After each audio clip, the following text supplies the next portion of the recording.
কেন আমি তাহলে রান্না করব না? আমি করব না রান্না? তুমি কাঁদছো কেন? ঘুমের থেকে ওটা আমি তোমার কোলে নিলাম তো, এখন ও কোলে উঠবে। আমি তাহলে রান্না করব না? করব না, আমি করব না তো। এখন আমি রান্না করব তো উনি আমাকে রান্না করতে দেবে না, যেহেতু সেরকম কিছু করব না, কারণ আমার আমার সোয়াবিন আছে আর ওর বাবা সোয়াবিন খায় না। আমি অনেকদিন পরই ভিডিও দিচ্ছি, এখন থেকে মোটামুটি চেষ্টা করব ভিডিও দেওয়ার। ছোট ছোট দেওয়া হয়, বড়গুলো দেওয়া হয় না। তাই এদিকে দেখো ওর কান্নাকাটি একদম শুরু। এর মধ্যে একটু ডিম দিয়ে দিয়েছি আমি। এরকম কানলে আমি কি করে কাজ করব মা? কি করে কাজ করব তুমি বলো? কি করে কাজ করব আমি এরকম? এখন উনি আমার কোলে উঠবেন, না হলে কান্নাকাটি। তো এখন থেকে চেষ্টা করব ব্লগ দেওয়ার, অনেক দিন ব্লগ দেওয়া হয় না। এখন বলো যে এইভাবে এখন উঠে গেছে, তা এখন রান্না করছি। উফ, ডিম দেওয়া হয়েছে এর মধ্যে, যাতে একটু আলু ভাজা করে রাখতে আর কিছু করি আমার কোলে। এখন উনি কোল থেকে নামবে না। কোল থেকে নামবি না?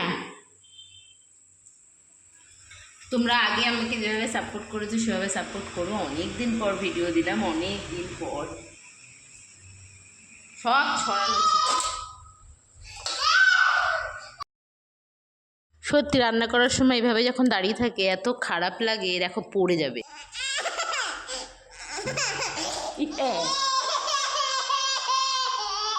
দাঁড়া মা, একটু দাঁড়া, একটু দাঁড়া, পাপা এক্ষুনি চলে আসবে, 7টা বাজে। এই যে কান্নাকাটি, আমাকে এইখানে একাই থাকতে হবে, আর রান্না বান্না না করলে তো খাওয়া যাবে না। না, আমি সাউথে আছি যেহেতু, পরে একটা ভিডিওতে বলবো। আশা করি যারা ফেসবুকে আমরা ভিডিও দেবো তারা জানো। মেয়েকে একটু রুটিটা ছিঁড়ে দেবো, যদি একটু মনটা শান্ত হয়। ওর পাপা চলে আসবে, তো যদিও এই সব খেতে চায় না, তো টুকটাক মুখে পুড়ে নেবে, তারপরে ফেলে দেয়। তো তোমরা ভিডিওটা দেখো।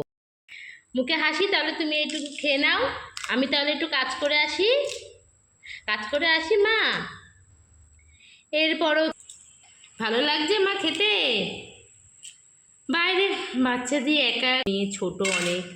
তো আমার ফেসবুকে যেহেতু কন্টেন্ট মনিটাইজেশন পাওয়া হয়ে গেছে, তো ওই জন্য ওটা একটু চাপ হয়ে যায়। তারপর দুটোতে ভিডিও করা বাচ্চা নিয়ে সম্ভব না, উনি থাকেন না। আমার ভিডিও করতে সমস্যা হয়, যেহেতু অনেক ছোট, আমি পারি না। বের করো মুখের থেকে, না হলে গিলে ফেলো। আস্তে আস্তে আস্তে।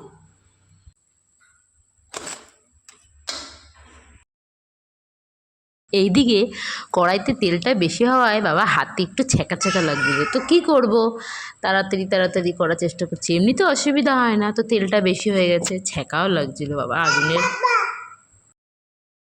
ভাবলাম উনি তো সোয়াবিন খায় না, তো যদি সোয়াবিন দিয়ে খেতে না চায় তখন আমাকে করতে হবে ফালতু। ওই জন্য আমি থাক আলু ভাজাই করে দিলাম।